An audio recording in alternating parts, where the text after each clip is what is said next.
ভুলৰ পৰিণতিত আজি হিমন্ত বিশ্ব শৰ্মাই এই বাল্য বিবাহৰ স্বামীসকলক এৰেষ্ট কৰিবলৈ সুবিধা পালে।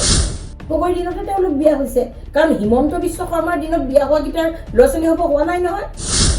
লোকৰ ল'ৰা ছোৱালী কাৰোবাৰ 8 বছৰ, কাৰোবাৰ 9 বছৰ, হয়নে বাৰু কথা?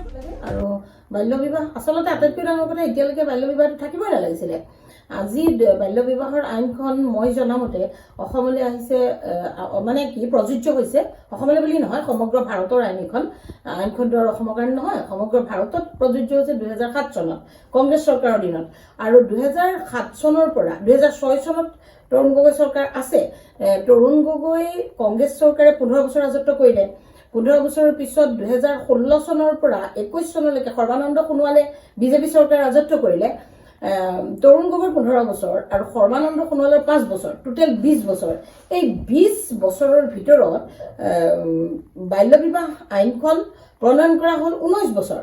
এই 19 বছৰ সৰ্বানন্দ সোণোৱাল চৰকাৰ আৰু তৰুণ গগৈ চৰকাৰে এই যে কেছবিলাক কিহৰ কাৰণে ৰোধ নকৰিলে? কংগ্ৰেছ চৰকাৰৰ ভুলৰ পৰিণতিত আজি হিমন্ত বিশ্ব শৰ্মাই এই বাল্য বিবাহৰ স্বামীসকলক এৰেষ্ট কৰিবলৈ সুবিধা পালে। সৰ্বানন্দ সোণোৱালে জানিছিলে বাল্য বিবাহ যে য'ত ত'ত, চাওক, সৰ্বানন্দ সোণোৱাল যোৱা 6 বছৰহে হৈছে, তেওঁ শাসন কৰি তেওঁ প্ৰাক্তন হোৱা 6 বছৰহে হৈছে। এই যাক স্বামীবিলাকক এৰেষ্ট কৰিছে, তেওঁলোকৰ ল'ৰা ছোৱালী কাৰোবাৰ 8 বছৰ, কাৰোবাৰ 9 বছৰ, হয়নে বাৰু কথাটো? তাৰমানে সৰ্বানন্দ সোণোৱালৰ দিনতে তেওঁলোক বিয়া হৈছে, তৰুণ গগৈৰ দিনতে তেওঁলোক বিয়া হৈছে, কাৰণ হিমন্ত বিশ্ব শৰ্মাৰ দিনত বিয়া হোৱা গীটাৰ ল'ৰা ছোৱালী হ'ব হোৱা নাই নহয়, হয়নে? বিয়া হ'ল তাৰমানে সৰ্বানন্দ সোণোৱাল চৰকাৰ আৰু তৰুণ গগৈ চৰকাৰ কংগ্ৰেছ চৰকাৰৰ দিনত। তেতিয়াহে ল'ৰা ছোৱালী 7-8 বছৰ স্কুল যাব পৰা হ'ব। গতিকে সেই দুখন চৰকাৰে, তৰুণ গগৈ আৰু সৰ্বানন্দ সোণোৱালে কথাবিলাক হেঁচি গাপ দি থৈ দিলে।